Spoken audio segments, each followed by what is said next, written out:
Hariom students, I myself, Mamta Jaiswal from PTGM SPL.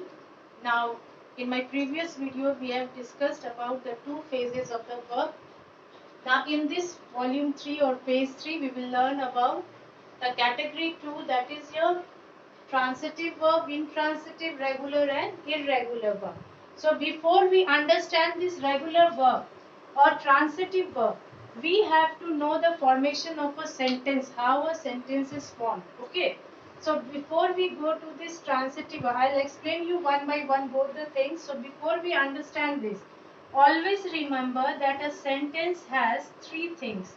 That is your subject, verb and object. So this we are discussing so that your doubts may be more clear. Okay, the thing which we are discussing here before going to the transitive verb, it is there that two things, this thing is compulsory. That is your subject, verb and object. Now what is the subject? Suppose I am writing Ram reads a book. This is there. Now what is the subject? The subject is your Ram. Okay, who is doing the work? That is Ram. Or we can also say the noun or the pronoun. This is clear. The subject means the doer. We can also say the person who is doing the work. This is Ram. The person is doing, so he is known as your doer of the subject. Now doer is your Ram. Now what is Ram doing? What is his action? He is reading a book. So this is your main verb or your helping verb can be according to your sentence. Now what is he doing? Where is the effect of this of his action? What is the action where the result is falling? The result is falling on this book. So this is your object. This is clear? So always in a sentence these three things are necessary, that is your subject, verb and object. Sometimes it is there that sometimes the object is missing. It is clear that when the object is missing, suppose it may be Ram reads. In this way. So you have seen here are two types of sentence. That is Ram reads a book and Ram reads. So here what we are seeing, this reads action is totally on this book. But here there is no. So I hope this is clear. Now let us see, I have just explained you so that your doubt may be clear. What is subject, what is verb and object. Because if you have understood this, then only you can understand this transitive verb or your intransitive verb. I hope this doubt is clear. The doer is known as your subject. The effect of the subject, where it falls, that is your object. Now in this transitive verb, today we will learn what is a transitive verb.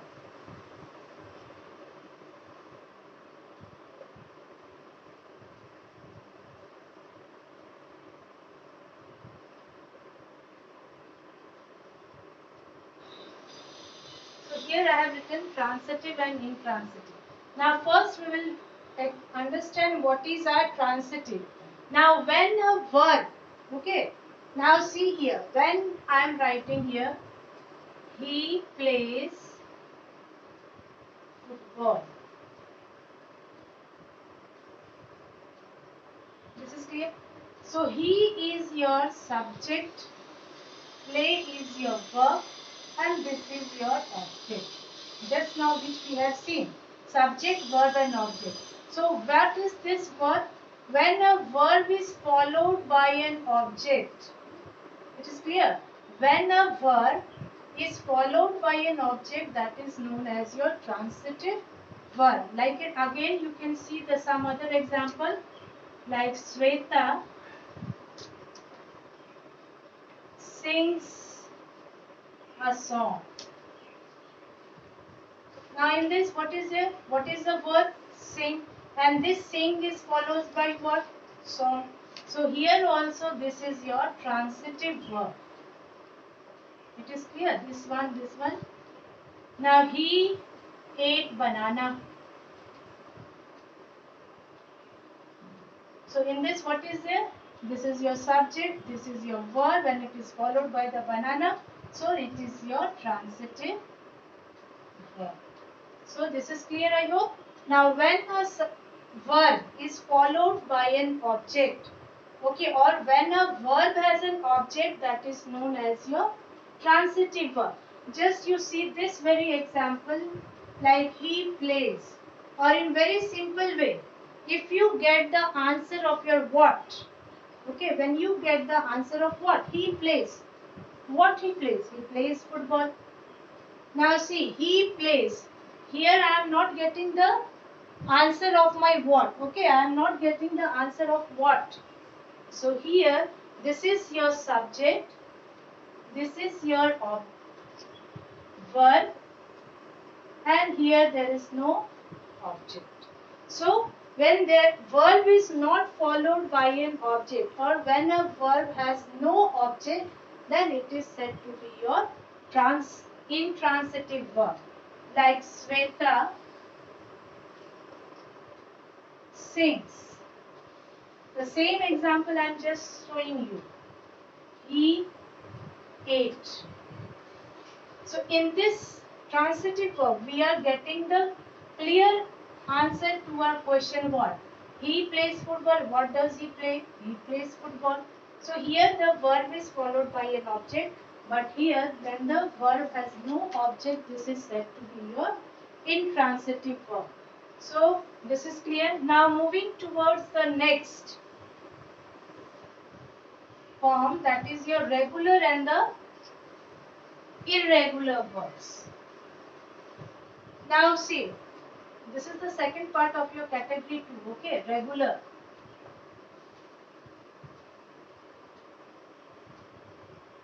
And irregular.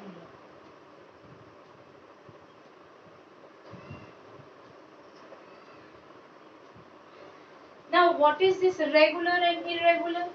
Now see, we all know that verb has its different forms, okay. How many forms it is? Just before explaining this, let me explain you this. That verb has 5 forms, which we say V1, V2, V3, V4 and your V5. This is there basically. So V1 is also known as your base. Okay.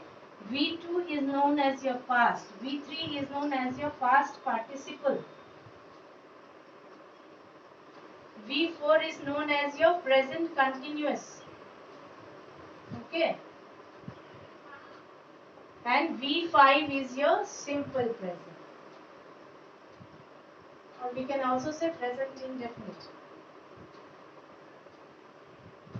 Okay, now what is this V1? Suppose the main. Okay, that is your, suppose I say play. So what is the play? Here what we do? We add ed. Okay. Now past participle remains the same. V3 ed. Here in V4 what we do? V plus ing. Okay, so here it will be playing. And here plays. Okay, S is added in V5. This is clear? So these are the basic forms. These V1, V2 are known as your forms of verb. Okay, V1, V2, V3. Now what is the difference you see in these two? Suppose I have written 8. 8 is the base of this V1. Then what is there? 8, eaten, eating and eats. This is it. Now just see the difference between these two. Both we have the basic forms. Okay, these are the forms, but a very quite difference is there. That the main difference is here we have added ed. Okay, what we have added in this? Ed. And here the total it is changing. Eat changes into ate and eaten. This is clear. You can see here ate, eaten. So when it completely changes, the whole form of the thing changes completely, then that is known as your irregular verb. And when we add ed, D or ID.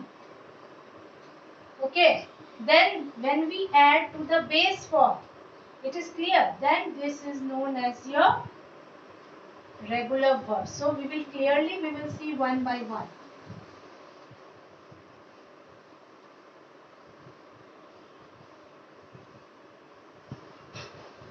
Now see, suppose I am writing walk. What we are doing here? Walked. And then again walked. So basically we will see here two forms, okay? In the base, this is your V1 is known as your base. So when we add ed, then d, ed, or according to your root, okay, id.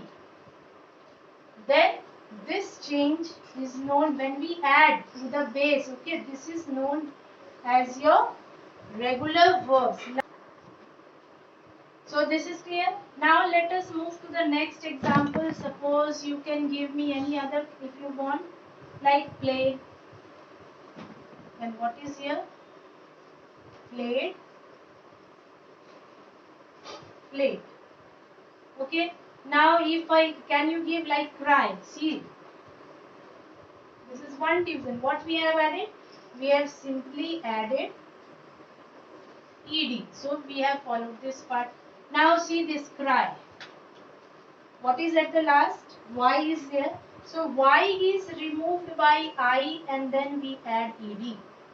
Y is removed by I and then we add ed and it becomes your cried. So this form is also finished. This is clear. Now sometimes we simply add D. Okay, that is arrive. Okay. Now what we do here? Arrived.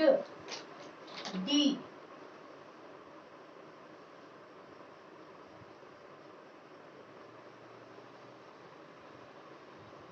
So to change the past participle, past or past participle, when we add ed, d or d, then that becomes your, it acts as your regular verb.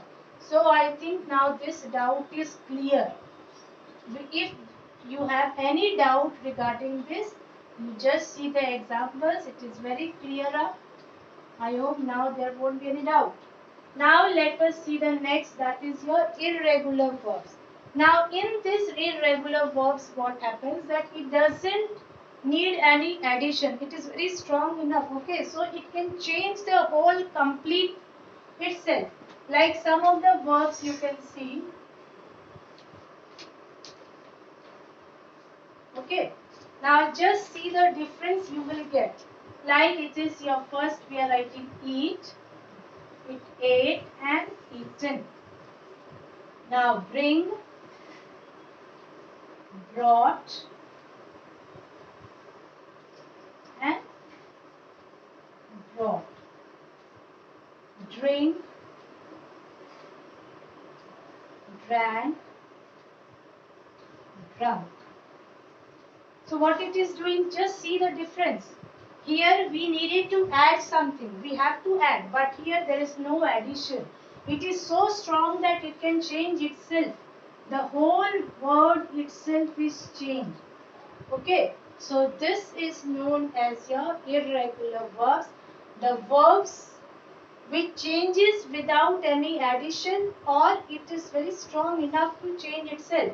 So those verbs are known as your irregular verb, and this where we add d, ed or ied, this is known as your regular verb. So now I hope all your basic, these are the very basic things we get confused again and again. So if I hope through this, now these are the very basic things. Now I hope through this video it is helpful to you. Your doubts must be clear. So thank you everyone. Enjoy yourself.